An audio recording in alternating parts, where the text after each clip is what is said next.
It is my pleasure to introduce our first panel. So panel number 1 is Creative Arts Media as a Tool for Social Change, moderated by Carmen Hernandez, featuring Betty Hue, Carolyn, and Bhawin Suchak. Clap it up.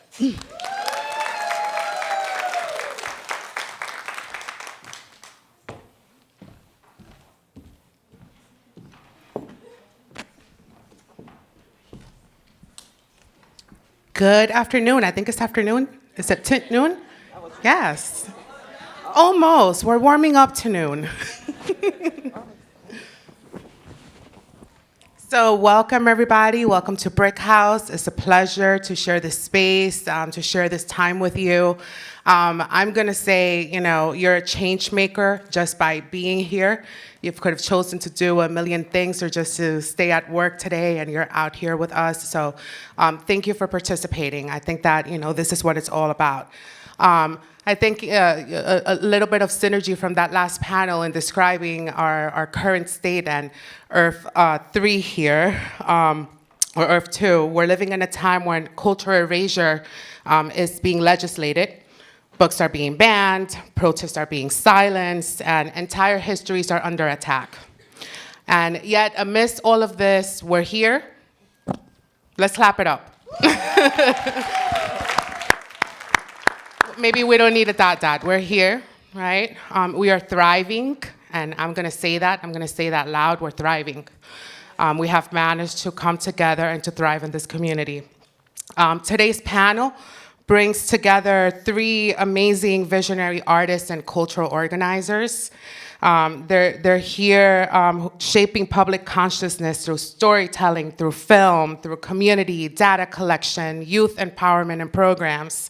And so please, help me and welcome them to the stage. Let's give them a warm welcome. Thank you so much for being here. I would like to introduce each one of our panelists. So Betty Hue is a Brooklyn-based multimedia artist, filmmaker, and activist whose work examines race, migration, labor, and gentrification through community-based storytelling and technology. A co-founder of the Chinatown Art Brigade, her art merges documentary, data, and installation to elevate voices often left out of the mainstream. Welcome, Betty.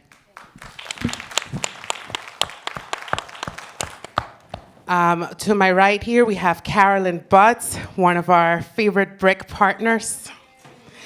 She's the founder of Real Sisters of the Diaspora Film Festival and Lecture Series, the first Academy qualifying festival devoted to women of color in film. Through Real Sisters, Carolyn has created a platform that nurtures filmmakers who use storytelling to challenge narratives, celebrate culture, and confront injustice. She's also the publisher and founder of African Voices, a leading arts magazine devoted to publishing fine arts literature by artists of color. Let's welcome Carolyn. And finally, we have Bhawin Suchak, who is, who is a filmmaker, educator, and the co-founder of Youth FX, a revolutionary program that empowers young people in upstate New York to become filmmakers and media activists. His work centers youth-led storytelling as a powerful tool for social change, particularly in communities of color. Let's welcome Bhawin. Thank you. We'd like to begin with giving each artist and cultural leader here an opportunity to share a little bit about their work and their journey and how they got here. And I think we also have some media that will accompany their introduction. So we'll kick it off with Betty. Okay. Hello. Hi, everyone. So I'm just going to wait for the slides to start. And I'll start. There we go. And yeah, you can just, every 5 seconds, you can kind of just advance them. So my name is Betty Hue, born and raised in New York City, ancestral lands of the Lenape. And I wanted to really start off by talking about my way to documentary film, multimedia platforms, and storytelling in general. I like to say that I kind of didn't choose necessarily to become a social justice activist or storyteller. It kind of, I had no choice because I was profoundly, deeply, personally affected by injustices my whole life, and all of us really are, right? But it touched me deeply. My parents worked really, really long hours, 12 to 14 hours a day, working 7 days a week as garment workers. It's very complicated. I actually have 4 generations of my family here, but because of the Chinese Exclusion Act, as we all know, for 60 years, Chinese Americans could not come here and stay here. So there was a lot of back and forth migration. But anyway, I saw directly how the long hours and low pay really impacted my family. It robbed me of my time with my family. And so when my mother and sister got involved with labor organizing in Chinatown here in Manhattan to really take down the sweatshop system, to really not only improve the conditions for workers, but to demand living wages for garment workers and other immigrant workers in Chinatown and beyond, I got thrown into it. So I started out in photography and video making for public access TV, actually. We got a grant from Manhattan Neighborhood Network in the 90s. Way back in the day when it was very inaccessible, and I was so happy to have access to these tools. We trained each other on how to use these tools to basically tell one another stories of exploitation, resilience, and organizing, right? Not the victimhood, but actually how folks are actually standing up and organizing and fighting back. And there were many, many changes that I won't go through that were many victories that were won throughout the years. Of course, the struggle continues, but that's how I kind of got involved early on, because I came from a low-income family. I had no access to any of these media-making tools, and it was places like public access TV, getting grants, getting a scholarship to go to NYU to study film, that I was really able to really dig into the storytelling platforms. And I will say that the other thing I wanted to point out really early on for me was collaboration with communities and accountability. And what does that actually mean? Accountability, responsibility with the people you're working with. But it really kind of, for me, has been always organic in the sense that not only was I collaborating with my family, but also the organizations I was working with in Chinatown, and the agency, making sure that folks had agency in their own, telling their own stories was incredibly important. And we realized the next step was to train folks in how to actually tell their own stories using video at the time and photography. This is, going way back like 20, 25 years ago, and I carry that with me to this day. And so as you see the slides, I co-founded a collective, Chinatown Art Brigade, about 10 years ago with other fellow artists, tenants, residents of Chinatown, academics, scholars, folks who just have a deep love for Chinatown. Together, I think we figured out we had like 100 and something years of deep experience in organizing and cultural organizing and media making in Chinatown together.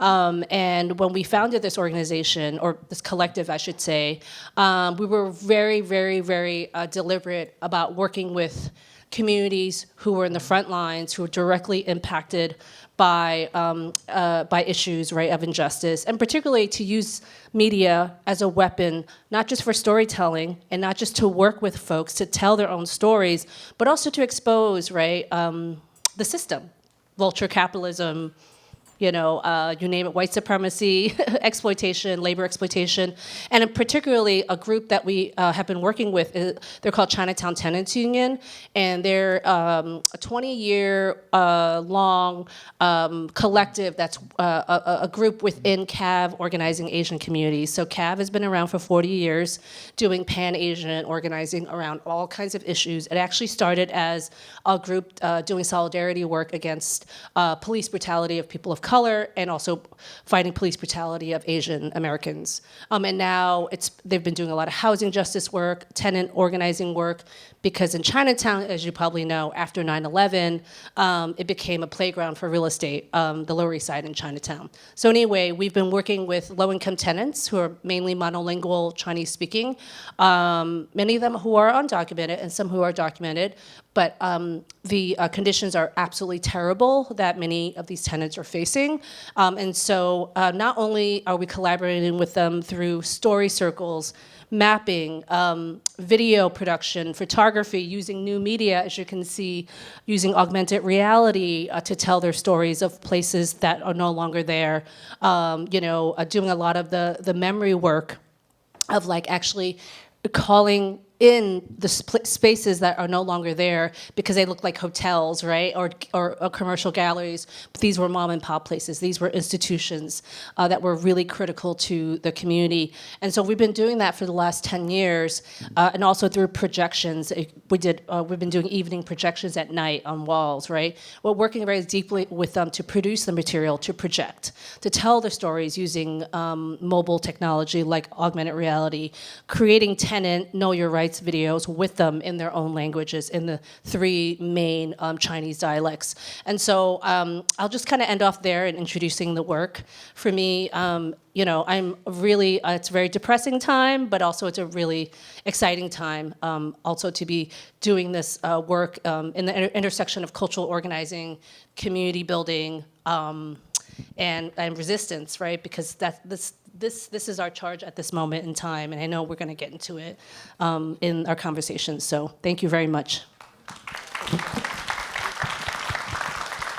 I think Betty already gave us so many themes, right, that we're going to dive into, but would love for both Carolyn and Bhawin to get an opportunity also. Tell us a little bit about your work. Tell us how you've arrived to this moment. Hello. I want to really just say, again, congratulations to Stephanie and her team. I love Museum Hue. For 10 years, that means you've been through everything. And we have also had to fight with NEA to get the federal funding we deserve, so we share your battle. So I want to start from, I guess, the beginning. I started out as a journalist in the late 80s and early 90s, and I was working for both the New York Post and the Amsterdam News, which is one of the oldest black newspapers in the nation, like 116 years old. And my experience, because the New York Post was very conservative and it still is kind of crazy, was just in the newsroom and how they were reporting things, and I was always fighting, well, not fighting, but I was always challenging the editors. Like during the time I was in my 20s, there would be an editor who's writing the headline. He's running around saying, "We don't need no stinking Dinkins," because David Dinkins, the black mayor, was running.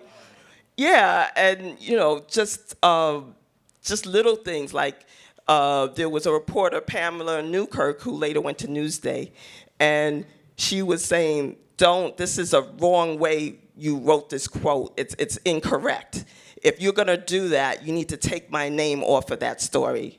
So I was learning at a very early age that there were these gatekeepers. And so that was part of the reason I founded African Voices in 1992. And the other side of this story is that I was working for the Amsterdam News, which is the opposite.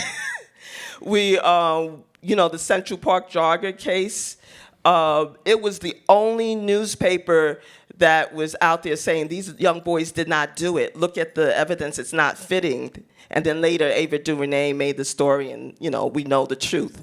But to have those two experiences, just really shaped my psyche in knowing that we have to be the ones who are in charge of publishing our work, in charge of creating spaces for people of color to express their stories. It was just a really different time. So having that kind of battlefield in my early life, it feels like it's preparing me for what's going on right now. So I see the challenges that we face as opportunities to build something new. So I guess I'm in Earth 3, I'm a builder. So I want to pass it on. Okay, Thank you. Good morning, everyone. Thank you so much for inviting me to be part of this conversation. I also want to shout you out, Stephanie and your entire team, Brittany, all the folks at Museum Hue. We're huge fans, and partners on the docuseries that has been showing in between events here. So also it's on your website. You can watch those. Please check them out because they highlight some really incredible organizations. Hey, hey. So yeah, we want to make sure that, as you said in the beginning, our stories are told and that there's evidence of our existence, because we're living in a time of erasure, and I think that, we're resilient people, all of us here, we're survivors, what I'm saying? So we're not going anywhere, what I mean? And we're not going to be quiet. And I think it's really important to talk about the story of Youth FX in the context of space and creating space for young people to kind of have an autonomous opportunity to not be in a school setting, which is wonderful, or in some kind of a very structured, programmatic setting where they can kind of think about how do they want to exist with each other in the space of telling stories and being creative. And it's really exciting to be here at BRIC. I was talking to Chris earlier. I was like, I really want to get a tour, because what Youth FX has done, we're a 17 years organization. We've been around for 17 years. We're primarily located in Albany, New York, where our space is. But we've built over the past 17 years programs that now extend from 10-year-olds. We have 2 elementary schools that we work with to do storytelling through documentaries with 5th graders. And I'm telling you, they tell incredible stories, these 5th graders. They're amazing. And then we also, our primary group that we work with is high school students, ages 14 to 18, sometimes 19. And then, honestly, the thing that I'm really proud of is in the last 6 years, we've built 2 fellowship programs for emerging filmmakers of color, specifically Next Doc, which is our documentary program, which now is global. We had fellows from all around the world. And also our local program, which is called Arts to Work, which is partnered with an amazing national organization called the Alliance. And so I think overall, I just want to say that our work is really about creating spaces for us to explore the stories that we want to tell, have deep conversations about them, be intentional, but also to provide the really hard skills of how do you use a camera, how do you edit, how do you build, a story out from that regard. And I also want to give a big shout out to Sonia Childress. I don't know where Sonia is, but man, I'm always love listening to Sonia talk and in awe of her. And Sonia and I are co-conspirators as part of the DOG Documentary Accountability Working Group. I'm also a documentary filmmaker. I've made 3 feature docs and a whole bunch of shorts. And I want to just say that a really important part of the work that we're doing right now is to also archive our work and make sure that, that those stories that we have told are in a place that is safe and secure, and that future generations will be able to tap into the work that's been done by incredible filmmakers and storytellers, up till now. And then, of course, our work now is to kind of figure out how we're going to keep going, keep maintaining the, the spaces that we have, and actually to build solidarity with each other. Because I think more than ever right now, we have to realize we're all at risk, and we're in this together, and we got to figure out ways to build that from the ground up with our young folks in our communities as well. Thank you so much. These are powerful introductions here. When I met this panel in a prep call, I immediately realized, right, like the art is kind of like a slice of the world where you may have a connection 6 degrees. We've heard that time and time and again. In the arts in New York City, it's like 1 degree or like half a degree. And so immediately when we came together on the call, we're like, oh my God, hey, Carolyn, and just how Bhawin is doing into the audience. And so, these are called allies, all right? And when we walk into a space and we realize that we have communality and that we show up for each other time and time again, it's a catalyst for the work. And so I just wanted to, briefly spend a moment explaining the synergy in this panel, and giving each one of you an opportunity to tell us about how you have collaborated with someone here. Well, I'll just say that we've had several of our films In over Real years Sisters. as part of the film festival. And I think you and I met maybe through indie media. We're like way back OG stuff, like on the streets protesting. And so, World Economic Forum, I believe, like way back. So like old school media We're all on the documenting same. protests so that people know that if, what the media is telling you is actually not what happened on the ground. So yeah, that's our connections. And we look forward to just keep partnershiping with everyone. We're talking about maybe in the future having some more of your films in the festival from the young people. Yeah, and I was going to just say also, followed your work for many years, Real Sisters. I feel like when I worked at Manhattan Neighborhood Network, we had you had a show, right? Yeah, at we M&M did have our award Screen. ceremony there. And We then had you got a community media grant from us to continue the Yeah, work. we did. And then Bhawin, like back in the day, grassroots media work. But also the great work that Bhawin has been doing with Documentary Accountability Working Group. I'm on the board of Working Films. With You know and Courtney. you and Sonia. Right. So and don't forget I've been BRIC. on the board. What's that? I said BRIC. BRIC. We're all- Yeah. So it's so anyway, hopefully folks get to read more about or look up the Documentary Accountability Working Group. I'm sure the last panel or the speaker talked about it, Sonia, but it's been incredibly insightful and using it in my own education teaching work, but also in day-to-day life, not just for filmmakers, for artists, for creative folks who want to build with community and need the language and the tools to figure out, okay, how do I not be a parachuter coming in? How do I build with communities in a meaningful and a deep way? And I really just encourage folks to look that up. You guys did amazing work with that guide. So anyway. I wanted that moment so that you can see live, right? At 10 and 20 seconds, we can figure out these allies in our work. And my question to you is also about unexpected allies, because you do very difficult work, and you're trying to break ground and expand opportunities for folks that are not very popular right now. This morning, my 11-year-old said, "Hey, Mom, you think you'd get arrested for your speech today?" And I 10 years ago, I could have said, "That's crazy. You have freedom of speech, and that would absolutely not happen to you." And this morning, I was dumbfounded. I said, "I'm not sure. We'll be indoors." I won't be as loud as I usually am. But I'm wondering about the responsibility. I'm wondering, what is your take on how do you balance this storytelling that is genuine and that is rooted in your experience and catapult the next generation to do this work? And what is your guidance now? Because if the world is changing, then our guidance is changing, then the work is changing. So how do you feel, that resonates with young people? Well, I think me personally, there's so many outlets out there now with social media that it's impossible to ban and censor everything, number one.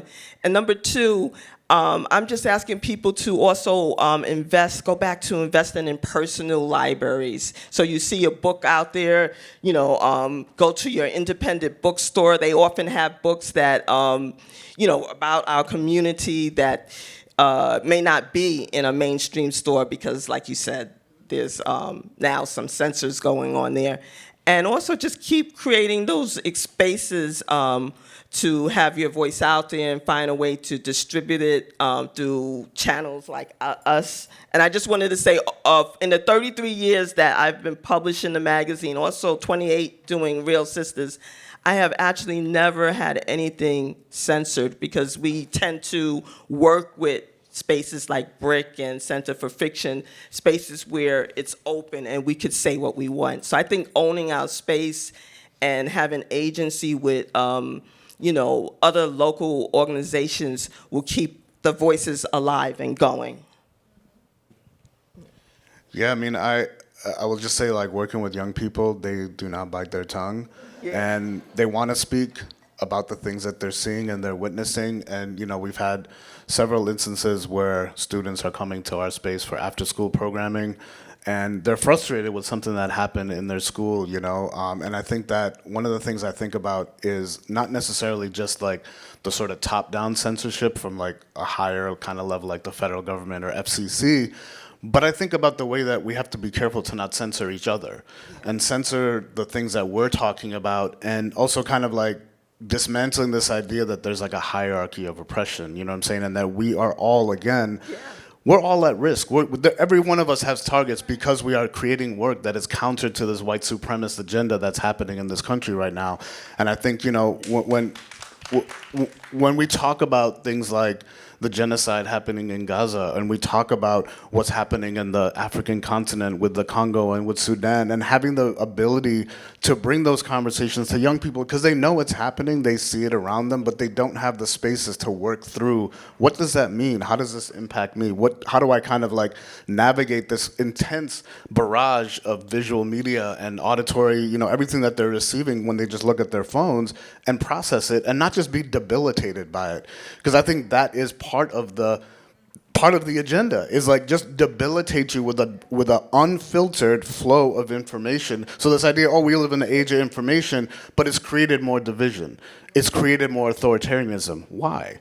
Right? And I think returning back to in-person, like the energy that we feel being in the space together is irreplaceable by anything we can do on Zoom. Even though Zoom is a valuable tool, we've organized many things virtually, but we have to remind ourselves of the power of the spaces that we have access to. And I think folks who have spaces, it's like, how are we activating and kind of trying to do just a little bit more so that we can bring people together? Because I think so much transformation can happen in a very short amount of time. Like one event, one screening can transform someone's entire consciousness. And I think we witness it with young folks. They're looking to be engaged with each other in real time.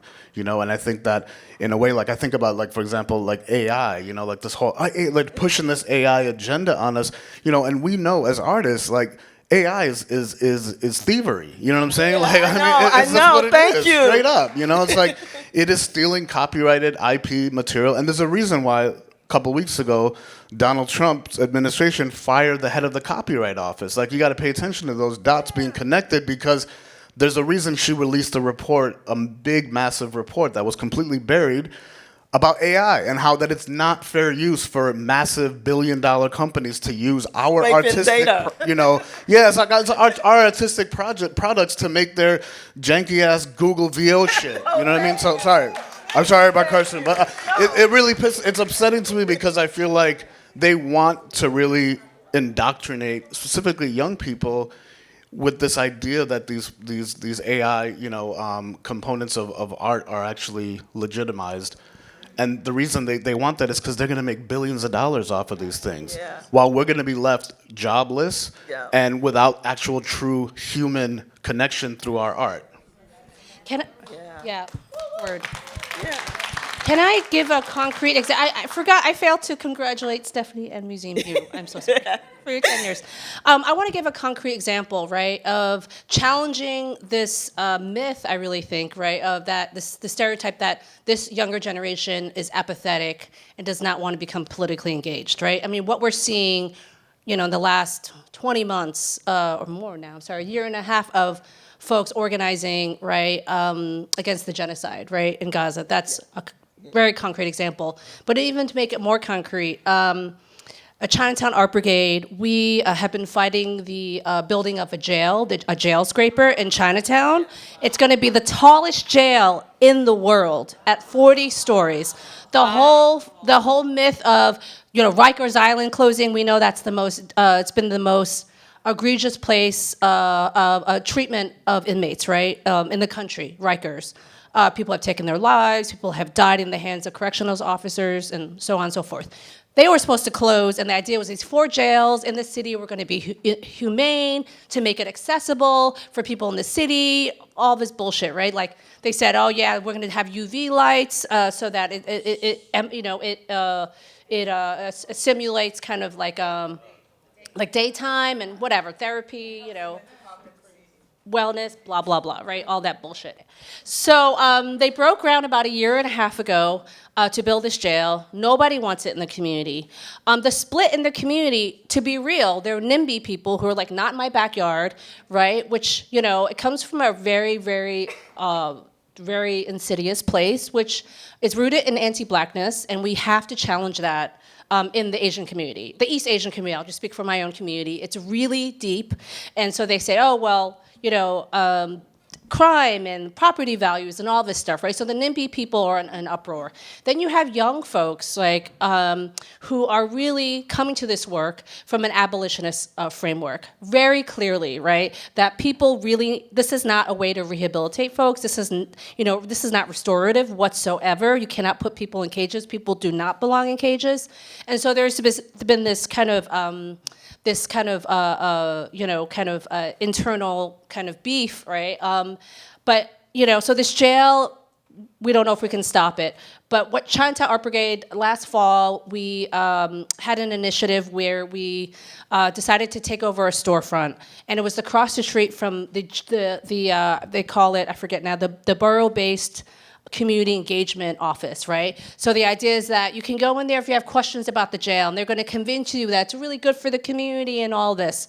And we've been organizing since 2018, exposing how the Museum of Chinese in America, MoCA, received $35 million in a kickback, we call it, for their blessing for the jail, because they needed some community voice to say, yes, we want this jail. So this money was for them to buy their own museum, a new space.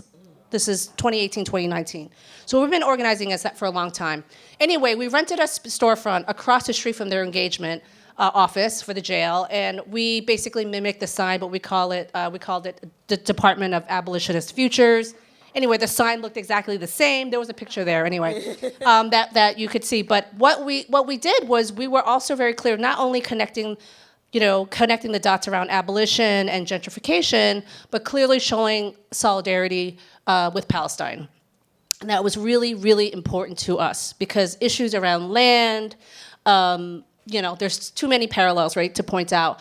And we had a sign, we had a banner in the front that basically was saying from Chinatown to Palestine, no displacement, no genocide. Oh my gosh, the people who actually rented us the space, and all the way up, you don't even know, all the nonprofits, a lot of the mainstream nonprofits said you have to take it down. We don't want to get in trouble with the mayor. The mayor's going to come here next week for the Lunar New Year Festival or some spring festival. They're going to see it. And they literally threatened us to shut us down. And the young people were like, no, we're not taking it down. There's nowhere we're taking it down. This is clear censorship. And there was no way we were going to take it down. In fact, we expanded our open call for works that connected these issues, and people submitted their work, and we were able to display it on one of the walls and videos, young people, all kinds of folks that submitted work showing solidarity with Palestine. And so I just wanted to say that it's real, and there's also very concrete examples, like you were saying, of in the community themselves, they were so afraid of losing funding. This is during Biden I'm talking about. This is not even during Trump. But they were so afraid, and people advised us to take our stuff down. And we did not do that because we had to stand our ground. So anyway. I would say anyone who calls this generation, right, snowflakes has it wrong. Like, they do not know this new generation. Carolyn, you wanted to add? Yeah, I just wanted to add to it. With African Voices, we excelled at creating our own space. Like, for instance, we have a gallery that's not far from here. It's on Grand and Lafayette. So anyone in this audience, any artist who wants a space to be able to do a small pop-up art exhibition, to host just even a conversation about any of the issues that are going on here, we try to do that, create spaces where people could just speak their truth without being censored, without having to do that backlash. And I would say the other thing about African Voices is that about 40% of our funding comes from people. So we've always been like membership, subscriptions, because in times when, even if not people pulling away funding, but like when you're funded by the state or the federal government, when there's a recession, and we've experienced this, you don't get any money, or the money comes a year later, and you still have to figure out, how do you survive? How do you keep your doors open? How do you keep publishing, keeping the festival up? So, I think this is a time when we need to come back. We had Ruby D. We had so many luminaries who used to donate to us.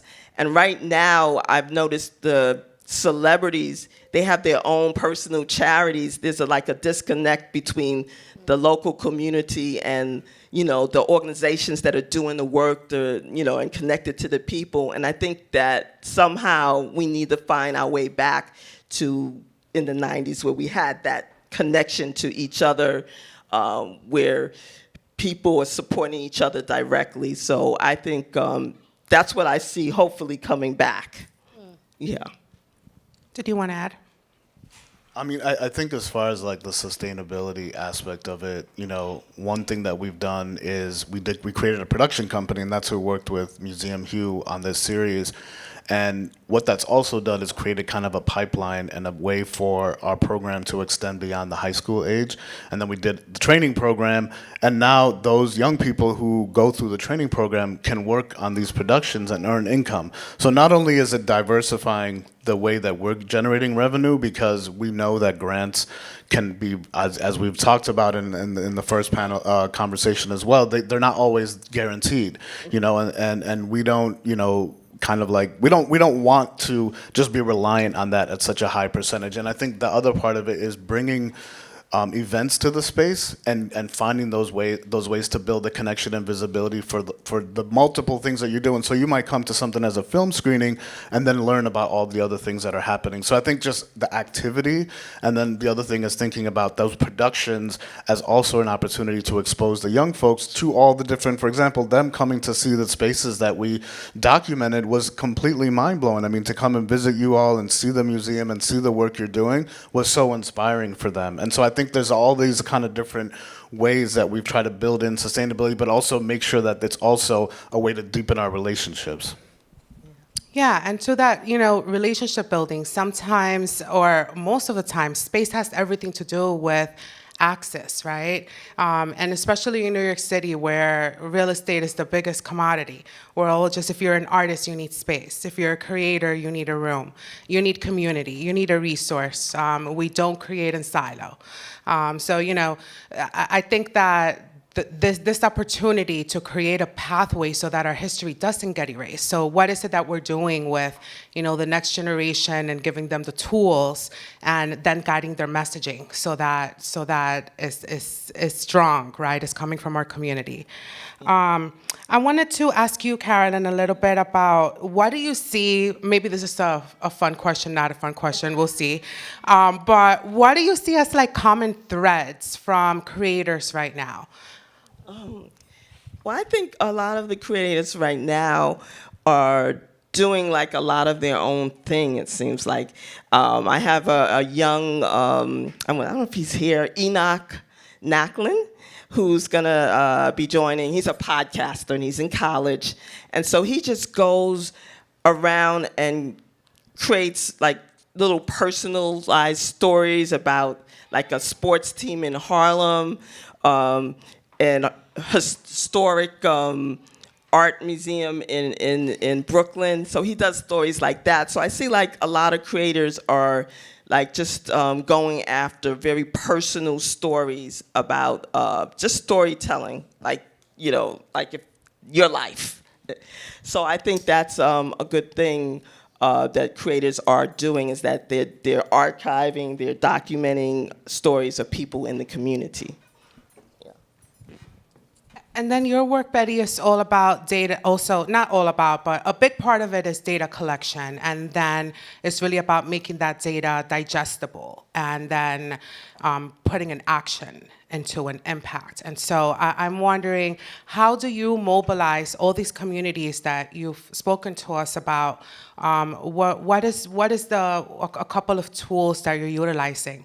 And they can be soft tools and they can be also, right, the technology tools.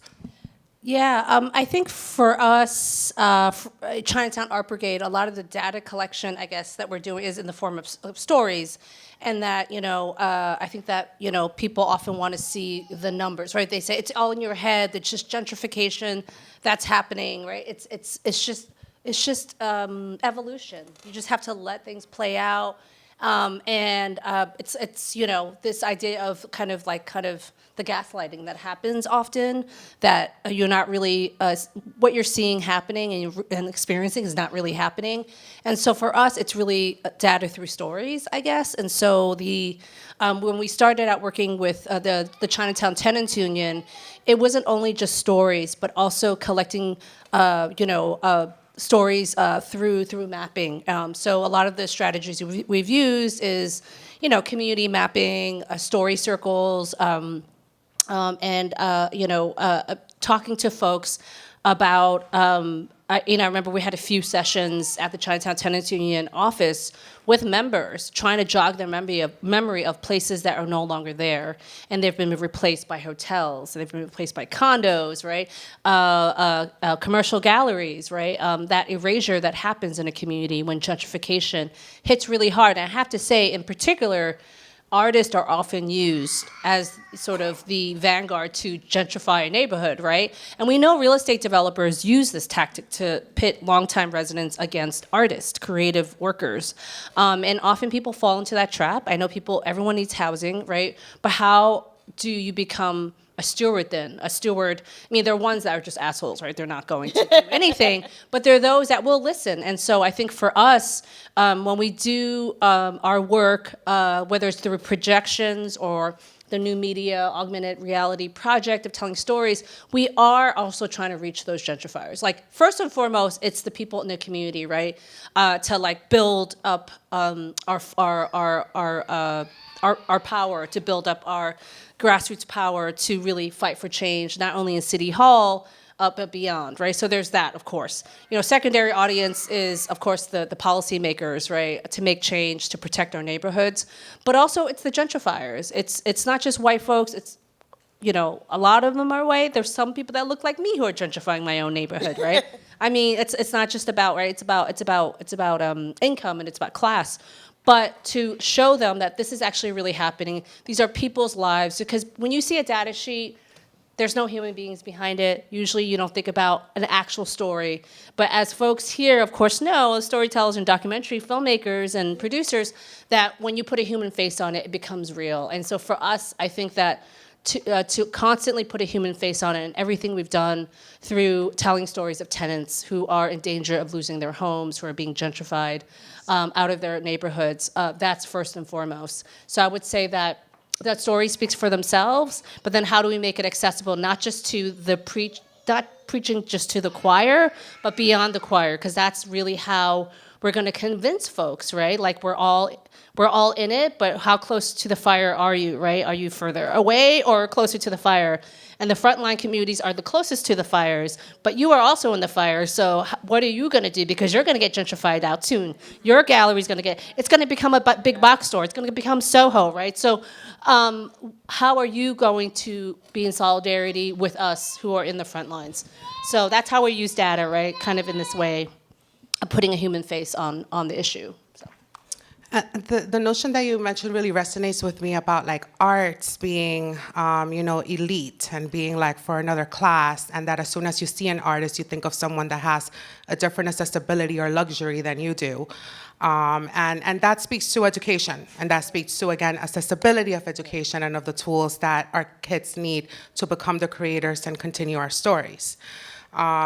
So yeah, I'm wondering, we have only a couple of minutes left before we wrap the panel up. So I'm wondering if you can share a project that you're working on now, or maybe if it's a project in the future, and thinking about everything that we've spoken about today, right? Like these social changes, how it really forces us to change our work, the way that we facilitate it, the spaces that we open and close.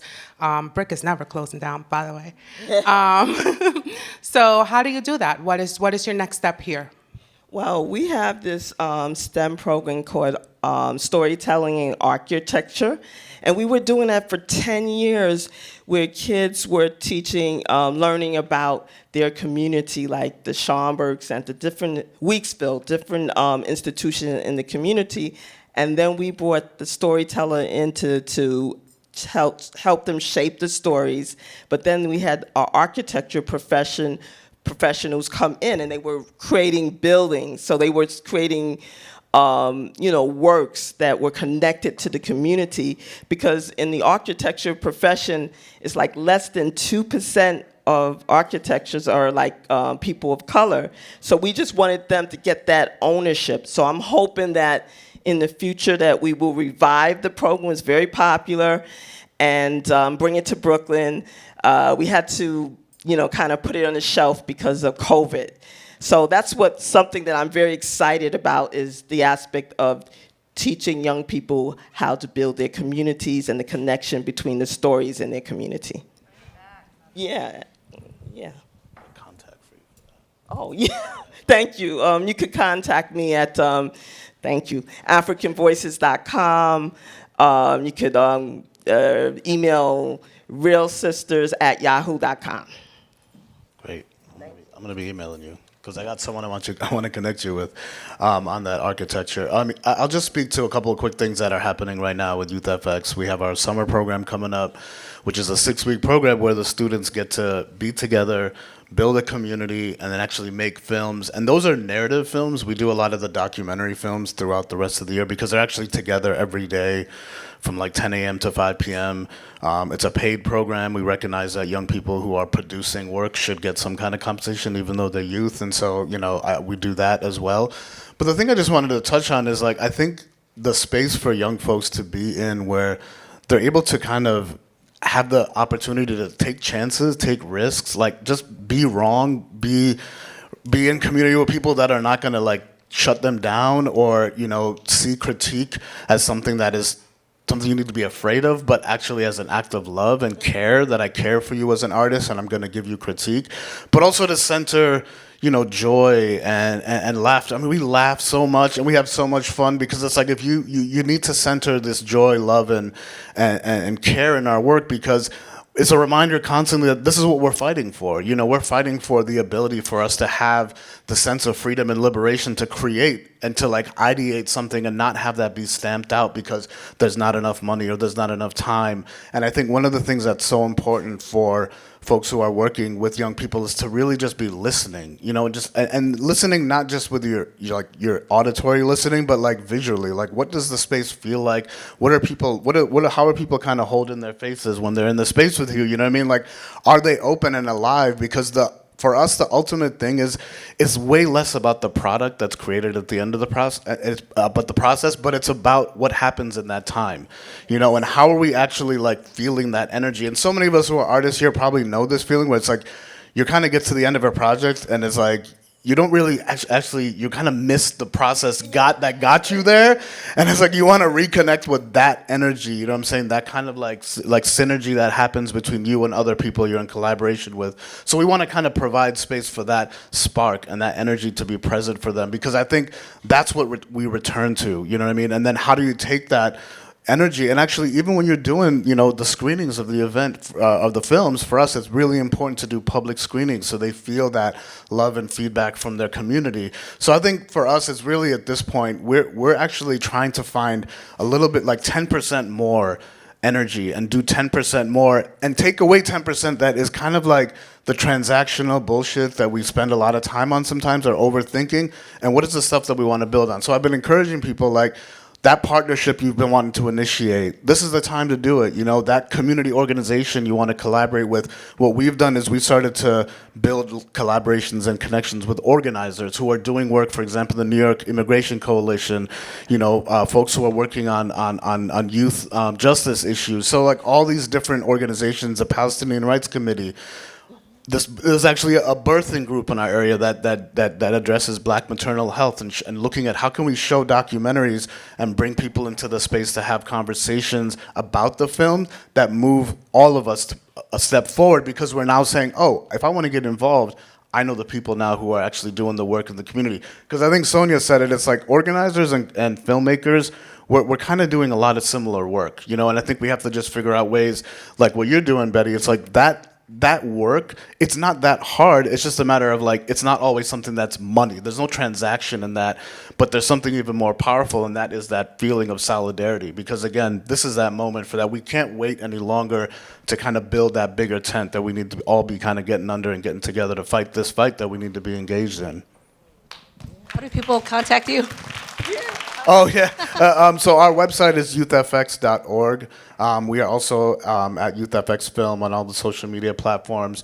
And yeah, we're very easy to reach. It's just info@youthfx.org. And we have an amazing team. We have, I'm so proud to say in 17 years, we have built a staff of 8 full-time people, 2 part-time people, and we employed last year 28 alums in our programs, on our productions. And that is really all people, young people that have come through the programs. Like, I'm definitely like the OG, the uncle in the house, and like for me, it's nothing more satisfying to be able to just kind of leave the space and be like, I don't have to be micromanaging stuff. You don't have to do that. I mean, I'm gonna handle all the like frontline shit with like funders and like the city and the government stuff, but I want the young folks who are running the programs to have the freedom to really kind of be at the center of what we do. Yeah. I'll keep it short. I know there was a Q&A card. So, I really admire the work that you all do so much. I will just keep it short and just say that right now, Chinatown Art Brigade and the communities and the organizations we're working with in Chinatown, we're really trying to do some deep solidarity building with other abolitionist groups who are fighting the jails in the other 4 boroughs. The one in Brooklyn is on Atlantic Avenue. It's not far from here. It's like a 15-minute walk from here. They broke ground recently. It's also going to be a behemoth of a jail on Atlantic Avenue. So also what you were speaking to of not reinventing the wheel, for us, I think it's important to see what's out there. There's so much material out there, whether they're films around, abolition kind of oriented films, fighting jails, films, and also connecting the issues, like I said, between Chinatown and communities of color who are fighting gentrification and what's going on in Palestine. We are taking a pause right now to really assess how can we be effective cultural change makers and media makers and social justice activists. How do we bring folks together in a meaningful way that we're not just shouting at each other like the NIMBY folks who now they want to move the jail somewhere else outside of Chinatown, but they're like, okay, yeah, jail's fine, but just put it over there, right? No, jail is not fine. No jail. That's not the way to rehabilitate people, right? So we are constantly combating that ideology and that mentality, that old school mentality. Maybe not old school, just the NIMBY mentality. So we're really taking the time to figure out, as artists, cultural workers, and media makers, how can we be most useful and not reinvent the wheel? Because people are doing the work already, and how can we bring that stuff together so we can be very thoughtful and meaningful when we are not only organizing ourselves with young people, but how do we challenge those folks to bring them in, because that's the only way we're gonna fight this jail and try to actually make sure that none of these jails are built, right? So that's kind of some of the work we've been doing. And we're on Instagram, Chinatown Art Brigade, website, ChinatownArtBrigade.org. My own personal Instagram, BettyU21. There's a lot of Betty U's out there. So anyway, believe it or not, but BettyU21. I found you. On Instagram, I know. So just remember 21. So yeah, but thank you again. Thank you. It's okay. I think do we have a couple of minutes for Q&A? Yep, we have a couple of minutes for Q&A. So if you would like to ask a question, if you can please line up in one of the 2 sides and a microphone will come to you.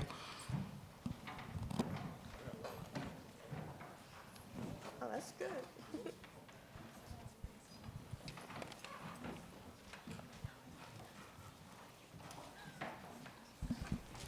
Peace and blessings. My name is Glenn. My question is particularly for you, Ms. Butts, but it could be for everyone else. So one of the things that keeps me up at night is just thinking about like whether it's artists, independent creators, journalists, people who tell the truth, and the asymmetric distribution of resources between like propaganda, right? Especially like with Amsterdam News, what you're talking about, right? Yeah, yeah. Like, so how do you navigate that how have you navigated that in the past with Amsterdam News? And then, like, it's David and Goliath out here, like with the AI tools that are coming out, misinformation, like being unchecked. Yeah. How are y'all thinking about that in terms of being effective with your work? Well, I'm always with discernment. As a journalist, anytime I see something, I start to do extra resources to validate if it's true or not. Because right now with the AI, they could just create a image of me saying something wacky, and they would think it's me. So I always have to try to check that to see if it's real. And in terms of counteracting that, I think throughout my entire life, it's always been about creating alternative media, just like your organization, where people have a resource or a place to find the truth. And and just always being out there on the forefront, making relationships with BRIC where they can kind of amplify the things that you're doing. If you have a film that you have finished, they have a documentary filmmaking program.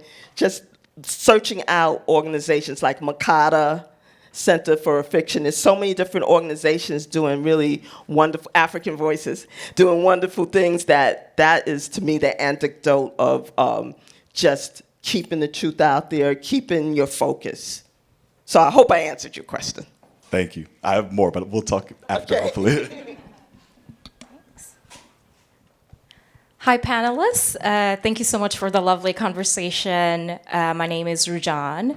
My question is can you talk a little bit about the power of solitude and reflection in a moment where there is so much information, Bhawin, like you mentioned, just being pummeled by information across, but not really knowing how to process these information and action them. So would love for you to talk about what that means to you personally, and also what advice you would have for all of us to use the power of solitude and reflection to action on what we are seeing. Thank you.